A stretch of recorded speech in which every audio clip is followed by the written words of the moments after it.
evening guys, my name is OTG and I'd like to welcome you back to Bianchi's Road to Red Bull, and this episode is episode number 13 I believe of Jules Bianchi's Road to Red Bull. We are in Italy, the home country of Scuderia Toro Rosso, also the home country of Fernando Alonso's Ferrari, and we know how mad they are about the Ferraris here in Italy.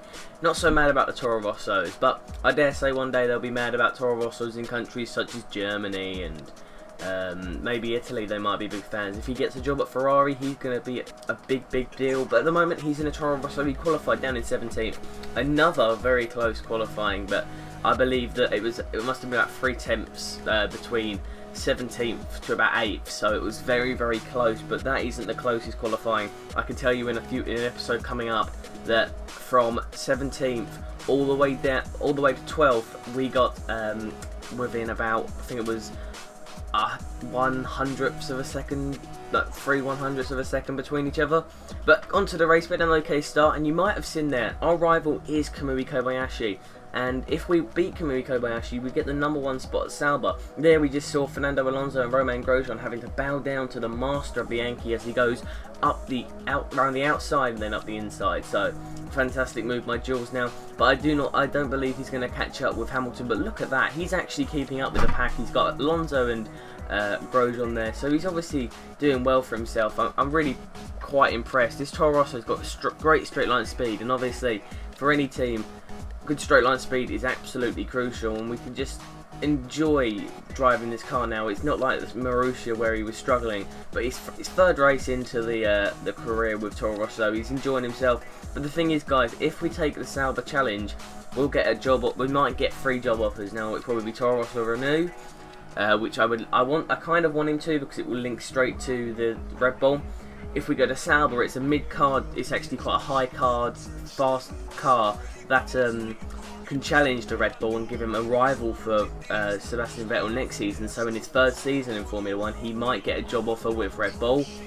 Or we could just wait until the end and see if maybe one of the top teams thinks he's worth risking. Because at the end of the season, if he gets an offer from Red Bull, that's basically jumping a little, quite a big step in the Formula 1, because he didn't plan on ever getting this close to just getting straight to Red Bull from a Marussia. But the goal is from the car 24 to get to car 21, and at the moment he's car number 16. But there he has a horrible thing going in the first corner, getting onto the grass, which then compromises him, going onto the gravel. He's then clipped Kamui Kobayashi as he's tried to just rejoin the track, and he's obviously losing the rear end. The tyres have got gravel, they've got no traction. As you can see, the front right hand tyre has got gravel still on it now, going side by side with Nico Rosberg. He has to cut the corner just to get a little bit, and then he goes airborne. He's on the gravel again. He's then trying to defend against Rosberg, but Rosberg's pass very scrappy by Jules. I would say it's illegal, but the stewards have said it's fine, so he has to go on. But I mean, it was, the fact of the matter was, the tyres were horrible for Jules. He couldn't get the tyres up to the temperature that he liked. The first stint on the options was fantastic, but then you go from like these these really nice options to these horrible primes, which some people enjoy using, but I find it very similar to when we're in Spain, because the tyre wear is terrible there, but it's very similar here in Italy. But we're 2.3 seconds there, we're off, and now we've just had to cut the corner. No temperature in the tyres. Rejoins the track. Fernando Alonso going side by side now. He's just going to try and go around the outside, but Fernando has got a great racing line and a great car underneath him. I don't believe he's going to be able to keep up with him. He's just going to try his hardest to keep as much speed into the corner, but that is 6th place lost out. And now he needs to defend a bit against Felipe Massa, and then Felipe Massa just body checks him into a wall. I'm not sure whose fault it was, but Jules was definitely enraged. He wants to take it back. He's cut the corner. He is angered. He wants to get that place back from Felipe Massa in any way, shape or form. Obviously he's going to try and do it as cleanly as possible, but there is no promising that this is going to end with both guys in a happy mood. He goes up the inside, he's then compromised this line, and he forces Felipe Massa off the track.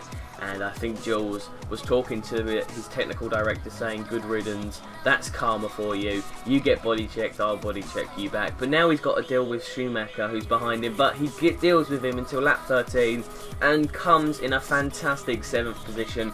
So a really good performance in such a difficult race for him with tyre wear and so on and so forth. I believe that's 6 points in his championship. Let's have a quick double check. It is 6 points, so he's beaten drivers such as Schumacher, Maldonado, his rival Kamui Kobayashi, which is brilliant. Hulkenberg, Raikkonen, Grosjean, Senna. 20-second penalty for Massa.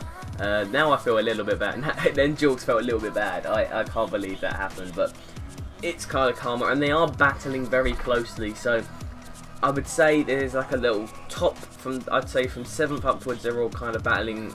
Actually, no, we'll go from 5th upwards, battling for World Championship, and then it's like 6th downwards, battling for the bragging rights of all of the paddock, and see who is kind of the best of the best of the best of the middle card. So there we are. Jules is down in 14th, his rivals in 12th. So good signs, 5 points off. We'll have to see where Jules is. All he has to do is beat him in the races 4 times, because we've got 8 races left in the season. But we'll have to follow Jules and see how he does, if he gets the job with Sauber. I'd just like to say thank you guys for watching. My name is OTG. I'll see you guys very shortly for some more Formula 1 gameplay, and of course, Bianchi Week will continue. Bye guys.